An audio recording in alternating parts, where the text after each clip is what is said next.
We'll go back to the chart. I think there's one question that's coming on the chat, which is somebody has sold a house for age is 72, has sold 1 crore, getting 1 crore from property sale. He needs a stable monthly return. How to invest this amount, minimizing tax? Right? So that's the best way to manage this fund, minimizing tax, and he gets a stable monthly return, and nominees get the funds back after him.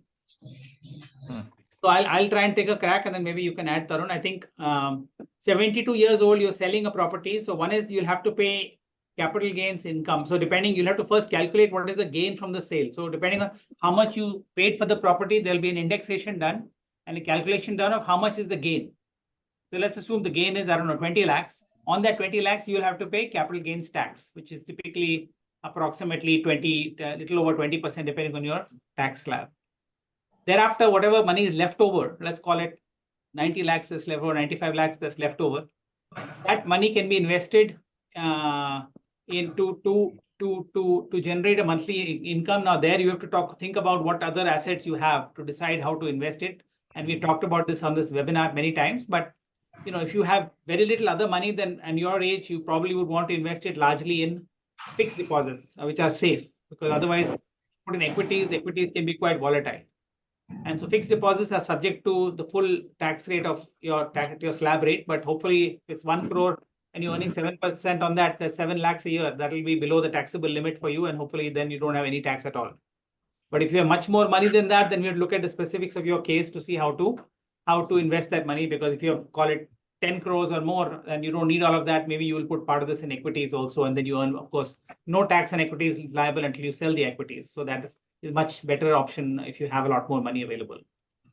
And then obviously in terms of making sure your money goes to your nominees, it's all about making a will and making sure that money is mentioned in the will, so that the people you want to get that money are clearly identified in the will, using the principles we talked about earlier. Tarun, you want to add to that, or is that fair? So nothing much. The point is that for a 72-year-old person, it is better not to buy another property to save taxes. It is always advisable to pay a small amount of tax, whatever comes up. What option they can also look for, instead of paying tax, they can also look for investment. There are fixed deposit bonds that the government offers.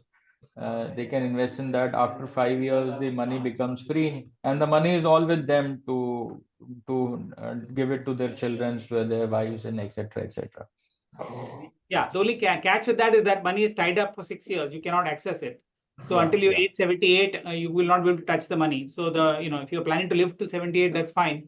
But if you're worried that in between you may pass away and you lost access to that money, then I would suggest, think about just paying the tax and enjoying that money while you can. So it's a trade-off that one has to make as a senior citizen. If that's all the money you have, obviously you don't want to lock it up for 6 years, because for 6 years you definitely cannot touch it. So these are all factors to be thought about as you're looking at that money. So Gopalan, any questions on that, or clear? The lock-in period of 6 years, can he earn interest during that period? Yeah. That gives you an interest of 6%, the deposit that you make for 5-6 years. That we can use, isn't it? That you can use. Yeah, you'll get the interest, but you can't access the principal if you need it. Yeah. And the interest is typically, Mr. Gopal, my view personally is, if you can tie up the money for 6 years, you're better off putting in equities, because, you'll get much better returns. They give you very poor returns in these capital gain bonds. Equities gives you 15%, these bonds will give you 6%. So if you can wait 5 years, normally equities will always do well in over a 5-year period. Capital gain bonds, when you go for equities, you have to pay the tax first. No, then you don't pay tax. Capital gains bonds, Tarun is saying, is not tax. The money, let's assume you have 20 lakhs in gains.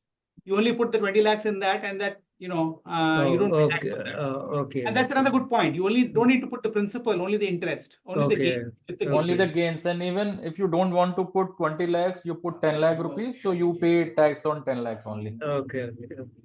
So that's actually not a bad idea in that case. I forgot that you only put the gains in it. So in that sense, may not be as bad an idea. Okay. Thank you. All right. Paresh, one point I want to add, this is different from tax. So all with our seniors here, we should make it a point that whatever bank accounts we have, whatever equity portfolios we have, we should also always make sure that a nominee is added on all these bank accounts and all these investments, mutual fund that you have. Yeah. Yeah, very helpful to have the nominees, because then when you pass away, that money can be transferred very easily to your heirs.